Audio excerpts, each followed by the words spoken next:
जमशेदपुर शहर के कदमा थाना क्षेत्र के N97 में रहने वाले टाटा स्टील के फायर ब्रिगेड कर्मचारी दीपक ने अपने घर में जिस तरह से अपने ही परिवार के 3 सदस्यों समेत 4 लोगों की बड़ी ही बेरहमी से हत्या की थी, उस घटना को आज भी जमशेदपुर शहर के लोग भूल नहीं पाए हैं, क्योंकि दीपक ने अपनी पत्नी, 2 बेटियों और एक ट्यूशन टीचर की हत्या कर दी थी। दोस्तों, इस घटना की पूरी सच्चाई को जानने के लिए हमारे साथ आखिर तक बने रहें। वीडियो में आगे बढ़ने से पहले हमारे चैनल को सब्सक्राइब और वीडियो लाइक करना बिल्कुल ना भूलें और समाज में हो रही ऐसी दिल दहला देने वाली घटनाओं से रूबरू होते रहें ताकि आप भी सावधान रह सकें। आइए अब आपको बताते हैं इस घटना के बारे में। दीपक कुमार अपने परिवार के साथ जमशेदपुर शहर में कदमा थाने इलाके में तिस्ता रोड पर क्वार्टर नंबर N97 में रहता था। परिवार में कुल 4 लोग थे। दीपक, उसकी पत्नी वीणा और उसकी 2 बेटियां, बड़ी बेटी श्रावणी 15 वर्ष की और छोटी बेटी दिव्या 10 वर्ष की थी। खुद दीपक की उम्र 40 वर्ष थी और उसकी पत्नी वीणा लगभग 36 वर्ष की थी। मूल रूप से बिहार के खगड़िया जिले का रहने वाला दीपक टाटा स्टील कंपनी में फायर ब्रिगेड कर्मचारी था। पिछले कुछ सालों से नौकरी के सिलसिले में वो जमशेदपुर में रहने लगा था। उसकी सैलरी भी ठीक ठाक थी और साइड बिजनेस के रूप में वो ट्रांसपोर्ट का काम भी करता था, इसलिए घर में किसी तरह की कोई प्रॉब्लम नहीं थी। लेकिन दोस्तों के धोखा देने की वजह से और लॉकडाउन में ट्रांसपोर्ट बंद होने के चलते दीपक के घर की आर्थिक स्थिति खराब होने लगी और फिर 12 अप्रैल को दीपक ने अपने दोस्त रोशन और उसकी पत्नी आराध्या को लंच पर घर पर बुलाया। सुबह के करीब 9:30 बजे जब दीपक का फोन आया, तब रोशन ने तबीयत ठीक न होने की बात कहकर दीपक के घर आने से मना कर दिया। लेकिन दीपक के बार बार फोन करने पर रोशन ने कह दिया कि तबीयत ठीक रही तो वो दोपहर 12 बजे तक आने या न आने के बारे में बताएगा। रोशन और उसकी बीवी आराध्या से दीपक के पारिवारिक संबंध थे और इसकी वजह ये थी कि दरअसल रोशन आराध्या से प्यार करता था, लेकिन दोनों के घर वाले इस रिश्ते के लिए राजी नहीं थे। तो उस समय दीपक ने इन दोनों के परिवारों को रजामंद करके रोशन और आराध्या की शादी कराई थी और दीपक का जो छत्तीसगढ़ में ट्रांसपोर्ट का काम था, वहां पर उसके दोस्त रोशन का भी ट्रक चलता था और रोशन की पत्नी आराध्या दीपक को मामा कहती थी। रोशन और आराध्या कुछ महीने पहले ही जमशेदपुर में शिफ्ट हुए थे, लेकिन जब आराध्या या रोशन का कोई फोन नहीं आया तो दीपक ने दोपहर में करीब 1 बजे अपनी पत्नी वीणा के मोबाइल से आराध्या को फोन करके लंच पर जरूर आने के लिए कहा। तो आराध्या मना नहीं कर पाई। उसने कहा, ठीक है मामा जी, हम जरूर आएंगे। और दोपहर में करीब 2:30 बजे रोशन अपनी पत्नी आराध्या और 1 साल की बेटी के साथ कार से कदमा में दीपक के घर पहुंचा और रोशन के साथ उसका साला अंकित भी था, क्योंकि अंकित दिल्ली में रहता था और वो बहन बहनोई से मिलने जमशेदपुर आया हुआ था। रोशन और आराध्या दीपक के घर लंच पर जा रहे थे, इसलिए अंकित घर में अकेला बोर होगा, ये सोचकर वो उसे भी साथ लेकर चले गए। दीपक के घर पहुंचने पर दीपक ने ही गेट खोला।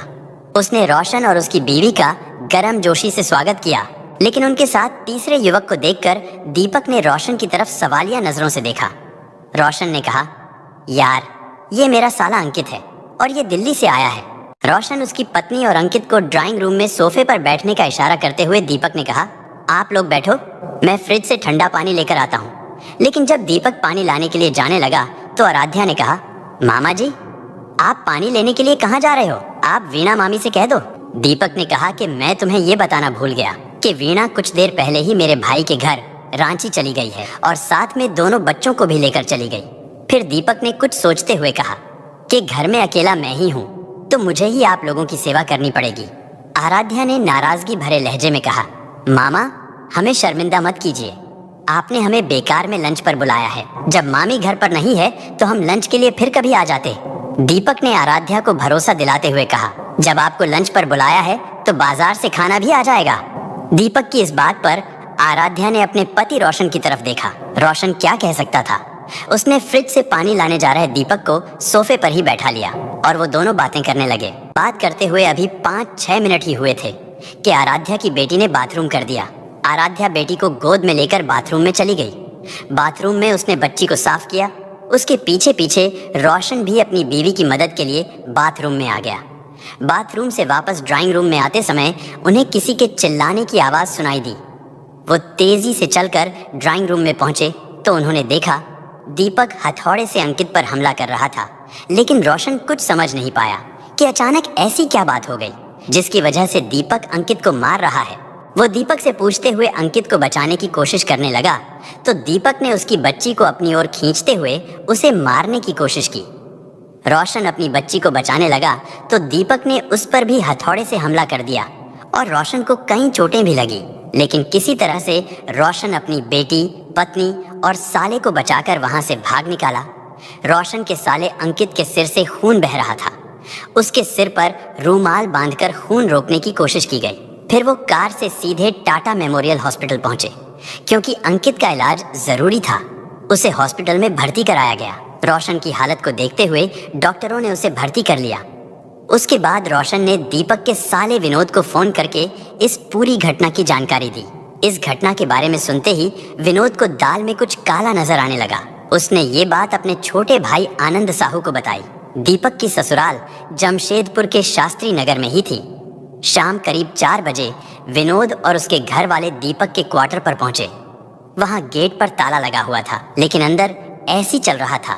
विनोद और उसके घर वाले सोच विचार कर ही रहे थे कि इसी बीच रिंकी को ढूंढते हुए उसकी माँ और बहन बिपाशा भी वहां पहुंच गई। उन्होंने बताया कि रिंकी दीपक के बच्चों को ट्यूशन पढ़ाने आती थी और वो सुबह 11 बजे घर से निकली थी, लेकिन वो अभी तक घर नहीं पहुंची। रोज तो वो दोपहर 1 बजे घर वापस आ जाती थी। अपनी बहनों की ऑनलाइन क्लास होने के कारण उस दिन रिंकी अपना मोबाइल अपनी बहन को ही देकर चली गई थी। जब रोज की तरह रिंकी समय पर घर वापस नहीं पहुंची तो घर वालों ने दीपक को फोन किया था और दीपक ने कहा था कि वो तो ट्यूशन पढ़ाकर जा चुकी है। इसके बाद जब दोपहर के 3 बजे तक भी रिंकी घर नहीं पहुंची तो उसकी माँ नीलिमा और बहन बिपाशा दीपक के क्वार्टर पर पहुंची थी और इसी चिंता में माँ बेटी वहां से सीधा कदमा थाने पहुंची और पुलिस को पूरी बात बताई। पुलिस ने किसी दुर्घटना होने की आशंका जताते हुए एक बार हॉस्पिटल में देखने की सलाह दी। वे टीएमएच हॉस्पिटल गई, लेकिन वहां पर भी कुछ पता नहीं चला तो थक हार कर वो दोनों दोबारा दीपक के क्वार्टर पर आई। यहाँ उन्हें विनोद और उसके घर वाले मिले। विनोद ने रिंकी की माँ और उसकी बहन के साथ बात करके दीपक के क्वार्टर के दरवाजे पर लगा हुआ ताला तोड़ दिया। विनोद अंदर कमरे में गया और चीखते चिल्लाते हुए बाहर निकल आया। उसने बताया कि वीणा और उसकी दोनों बेटियां मरी पड़ी हैं। ये सुनकर विनोद के साथ दूसरे लोग भी कमरे में गए। उन्होंने वीणा और दोनों बच्चियों को हिलाया डुलाया, लेकिन उनके शरीर में कोई हलचल नहीं हुई। वीणा और उसकी दोनों बेटियों के शव देखकर विनोद और उसके घर वाले रोने लगे। इधर दीपक की पत्नी और बेटियों के शव देखकर रिंकी की माँ और बहन को शक हुआ और खोजबीन में रिंकी की एक चप्पल उन्हें बाहर पड़ी मिल गई। इससे उनका संदेह और बढ़ गया और वो घर में रिंकी को तलाश करने लगी। उसकी स्कूटी तो बालकोनी में नीचे खड़ी मिली, लेकिन रिंकी कहीं नहीं मिली। उसकी बहन बिपाशा अपनी माँ को दिलासा देते हुए अलग अलग कमरों में पड़ी चीज़ों को हटाकर देखने लगी और जैसे ही उसने एक कमरे में पड़े पलंग का बॉक्स खोला तो उसमें रिंकी का शव पड़ा हुआ मिला। उसके हाथ बंधे हुए थे और उसकी लाश अर्धनग्न अवस्था में पड़ी थी। रिंकी का शव देखकर नीलिमा और बिपाशा रोने लगी और एक ही क्वार्टर में 4 लोगों की हत्या होने की बात पूरे शहर में फैल गई। सूचना मिलने पर कदमा थाना प्रभारी से लेकर डीएसपी, एसपी और एसएसपी के अलावा फोरेंसिक टीम भी मौके पर पहुंच गई। पुलिस अफसरों ने घटनास्थल का मुआयना किया। उन्हें एक कमरे की दीवार पर खून के कुछ छींटे मिले। तलाशी के दौरान कमरे में खून में सना हथौड़ा और खून लगा हुआ एक तकिया भी मिला और शराब की एक बोतल भी मिली। फोरेंसिक टीम ने फिंगरप्रिंट लिए और जरूरी सबूत जुटाए। घटनास्थल पर मिली लाशों के हालात देखकर ऐसा लग रहा था कि वीणा और उसकी दोनों बेटियों की हत्या कई घंटे पहले की गई थी और पुलिस द्वारा अनुमान ये लगाया गया कि सुबह करीब 11 बजे के बाद ट्यूशन टीचर रिंकी जब दीपक की बेटियों को पढ़ाने आई होगी तो उसने वीणा और दोनों बच्चों के शव देख लिए होंगे और दीपक ने राज खुलने के डर से रिंकी को दूसरे कमरे में ले जाकर मार दिया होगा। रिंकी की हत्या 11 बजे से लेकर दोपहर के 1 बजे के बीच की गई थी, क्योंकि 1 बजे दीपक ने रोशन की पत्नी आराध्या को लंच पर बुलाने के लिए फोन किया था। 21 साल की रिंकी के अस्त व्यस्त कपड़ों को देखकर उसके साथ दुष्कर्म किए जाने का अनुमान भी लगाया गया। पुलिस ने जरूरी जांच पड़ताल और लिखा पढ़ी के बाद चारों शव को पोस्टमार्टम के लिए हॉस्पिटल भिजवा दिया गया। पुलिस को इस कार्रवाई में रात हो गई थी, इसलिए रात में पोस्टमार्टम नहीं हो सका और इन चारों हत्याओं का शक सीधा दीपक पर था। लेकिन वो फरार हो चुका था और उसका कुछ अता पता नहीं था। अधिकारियों ने दीपक के ससुराल वालों से उसके बारे में पूछताछ की तो पता चला कि वो उस दिन सुबह ही ससुराल गया था। ससुर पारसनाथ साहू ने दामाद दीपक से जब अपनी बेटी और उसके बच्चों के बारे में पूछा तो उसने कहा था कि वो रांची में उसके भाई के घर पर हैं। पारसनाथ ने पुलिस को बताया कि कदम रोड पर कुछ दिनों से चोरी की वारदातें हो रही थीं, इसलिए बेटी वीणा ने कुछ दिन पहले ही करीब 5 लाख रुपए के अपने कीमती गहने सुरक्षा के लिहाज से उनके घर पर रख दिए थे। फिर दीपक एक दिन पहले 11 अप्रैल की शाम को भी अपनी ससुराल गया था। तब वो वहां बच्चों के साथ खेलता रहा और फिर कुछ देर रुक कर चला गया था। इसके बाद दूसरे दिन सुबह वो दोबारा आया तो उसने अपने गहने वापस मांगे और हमने उसे वो गहने वापस दे दिए और गहनों को लेकर वो चला गया। पुलिस ने ससुराल वालों से दीपक का मोबाइल नंबर लेकर उसकी लोकेशन का पता लगाया तो पता चला करीब 3 बजे उसकी आखिरी लोकेशन जमशेदपुर के ही रमाड़ा होटल के पास बिष्टुपुर में मिली। उसके बाद फिर उसका मोबाइल बंद हो गया था और दीपक की बुलेट भी उसके घर पर नहीं मिली। इसीलिए पुलिस ने सोचा कि ससुराल से गहने लेकर वो बुलेट से फरार हो गया। इस जांच पड़ताल में पुलिस को अब रात के 10 बज चुके थे, इसलिए पुलिस ने दीपक के क्वार्टर को सील करके जांच को अगले दिन करने का फैसला किया गया और 13 अप्रैल को सुबह से ही पुलिस इस मामले की जांच में जुट गई। दीपक के क्वार्टर की तलाशी में एक कमरे से वीर्य लगा एक गमछा और रिंकी के कुछ कपड़े भी मिले और इसी कमरे में पलंग के बॉक्स में रिंकी का शव मिला था। जांच में यह भी पता चला कि 12 अप्रैल की सुबह दीपक ससुराल से जो गहने लेकर आया था उसने वो गहने सुबह करीब 10:30 बजे कदवा उद्यान स्थित आर के ज्वेलर्स पर बेच दिए थे। क्योंकि दीपक ज्वेलर का जानने वाला था तो दुकानदार रमेश सोनी से उसने जमीन खरीदने के लिए इन गहनों को बेचने की बात कही थी और सारे गहनों का वजन 109 ग्राम था और इनका सौदा 4,40,000 रुपए में तय हुआ था।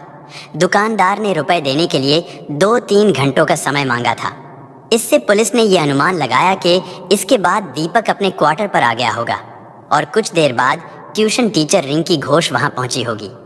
रिंकी ने कमरे में पड़ी लाशों को देख लिया होगा तो दीपक ने उसको पकड़ लिया होगा और फिर रिंकी के साथ दुष्कर्म करने के बाद उसकी हत्या करके शव को पलंग के बॉक्स में छिपा दिया होगा। रिंकी के शव को ठिकाने लगाने के बाद दोपहर करीब 1:30 बजे दीपक वापस ज्वेलर के पास गया। ज्वेलर्स ने उसे 3 लाख रुपए नकद दिए और बाकी पैसे 1-2 दिन में देने की बात कही तो दीपक ने बाकी बचे 1,40,000 रुपए अपने भाई के बैंक खाते में ट्रांसफर करने को कहा तो दुकानदार ने पैसे बैंक में ट्रांसफर करने के लिए हाँ कर दी। इसके बाद दीपक वापस अपने क्वार्टर पर आया होगा और कुछ देर बाद रोशन अपनी पत्नी, बेटी और अपने साले के साथ लंच करने के लिए दीपक के घर पहुंच गया। वहां दीपक ने अंकित और रोशन पर जानलेवा हमला किया, लेकिन वो सब दीपक से बचकर भाग गए। उसके बाद दीपक दोपहर के 3 बजे अपने क्वार्टर पर ताला लगाकर बुलेट से फरार हो गया होगा। पुलिस को दीपक के ससुराल वालों से पूछताछ में पता चला कि दीपक का किसी न किसी बात पर पत्नी वीणा से झगड़ा होता ही रहता था। दीपक अपने पारिवारिक झगड़ों के लिए रोशन और उसकी पत्नी आराध्या को दोषी मानता था। शायद इसीलिए दीपक ने अपनी पत्नी और दोनों बेटियों की हत्या करने के बाद रोशन और आराध्या को भी जान से मारने के प्लान से ही लंच पर बुलाया था।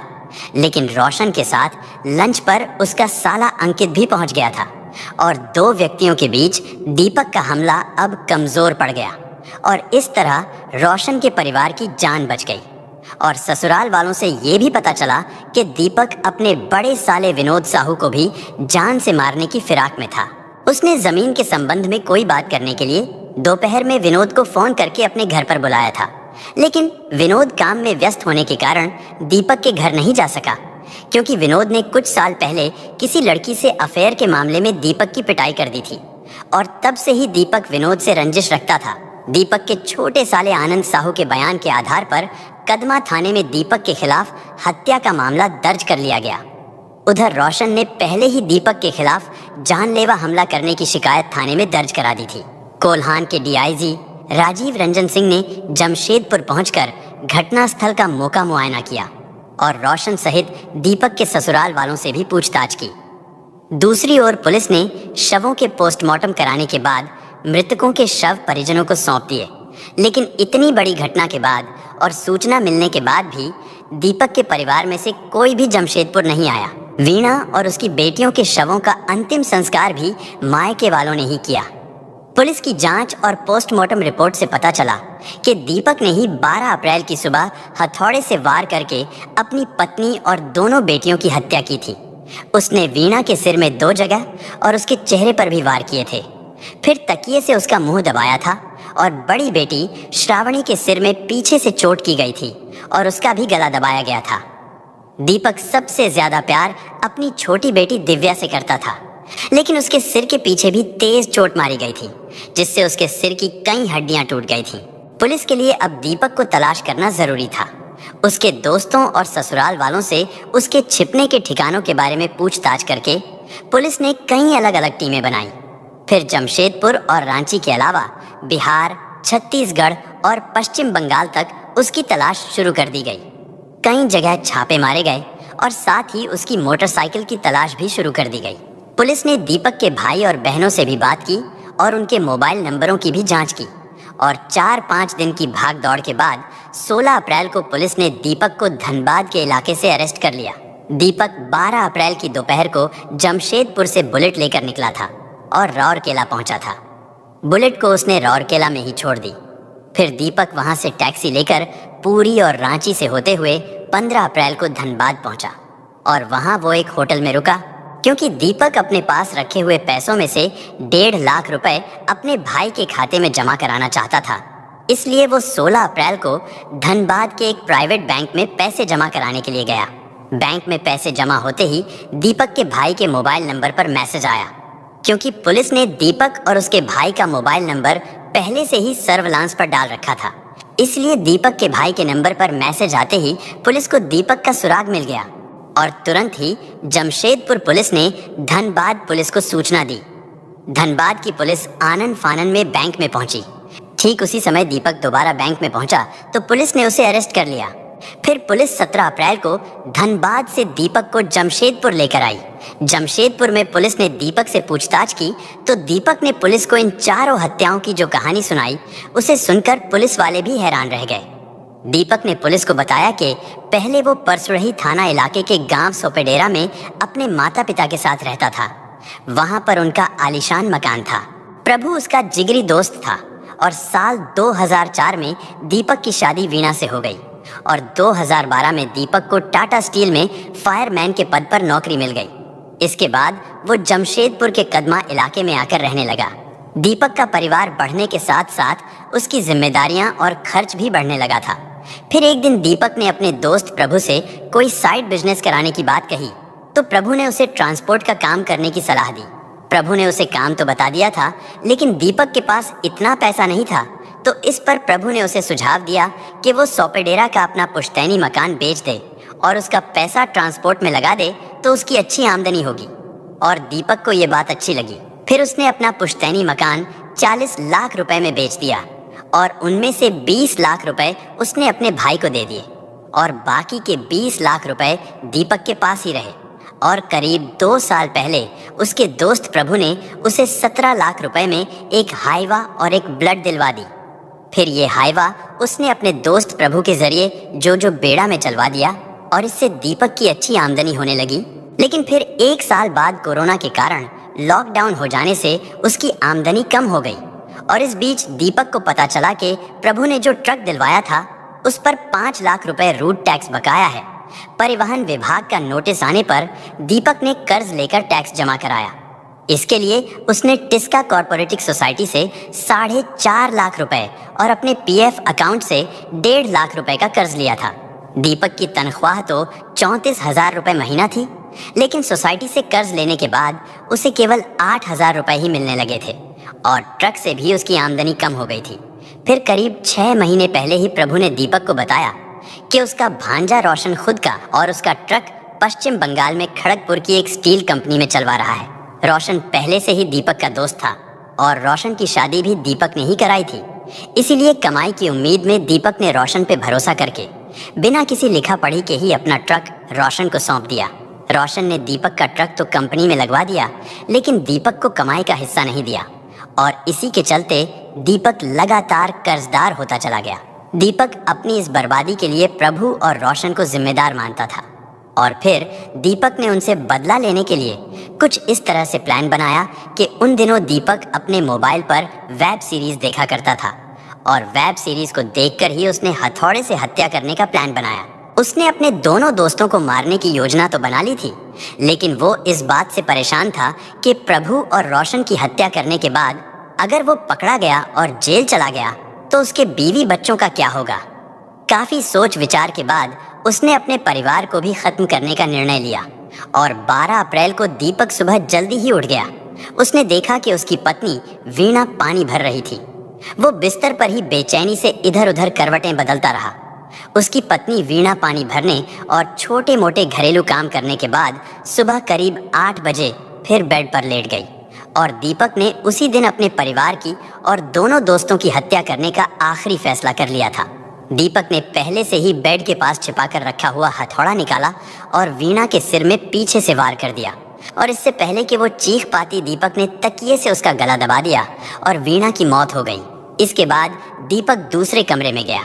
वहां बेड पर उसकी दोनों बेटियां सो रही थीं। दीपक ने एक नजर उन्हें देखा, फिर बड़ी ही बेरहमी से दीपक ने पहले बड़ी बेटी के सिर में हथौड़े से वार करके उसे मौत की नींद सुला दिया और फिर इसी तरह छोटी बेटी को भी मौत की नींद सुला दिया। अपनी पत्नी और दोनों बेटियों की हत्या करने के बाद उसने रोशन को लंच पर आने के लिए फोन किया। इसके बाद दूसरे दोस्त प्रभु को फोन करके शाम को 4 बजे जो बेड़ा में मिलने की बात कही। दोनों दोस्तों से बात करने के बाद वो नहा धोकर ससुराल गया और वहां से अपने गहने लेकर ज्वेलर्स के पास पहुंचा। फिर गहने बेचकर वो वापस आ गया। दीपक ने पुलिस को बताया कि कुछ देर बाद ही रिंकी घोष उसके बच्चों को ट्यूशन पढ़ाने के लिए आ गई। रिंकी ने दीपक की पत्नी वीणा और बच्चों के शव देख लिए थे, तो दीपक को राज खुलने का डर हुआ तो उसने रिंकी के सिर पर भी हथौड़े से हमला करके उसे मार डाला।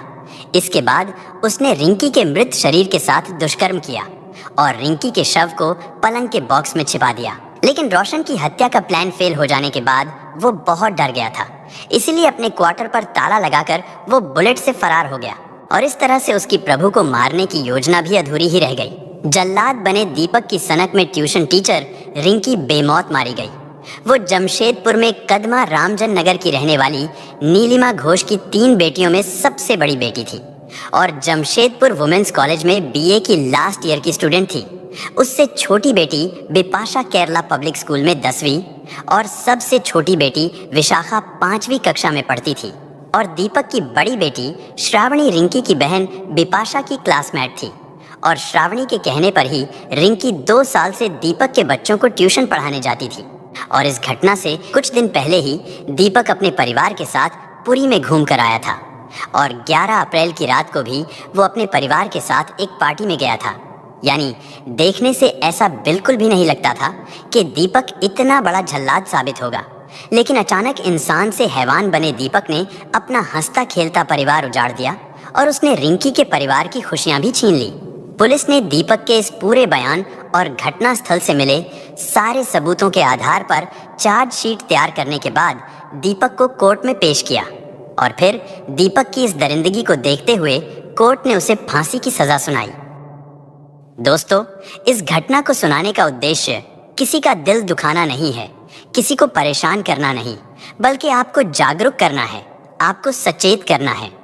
दोस्तों, इस पूरी घटना के बारे में आपकी क्या राय है, कमेंट बॉक्स में ज़रूर बताएं और अगर हमारी मेहनत पसंद आई हो तो इस वीडियो को लाइक करते हुए शेयर भी करें।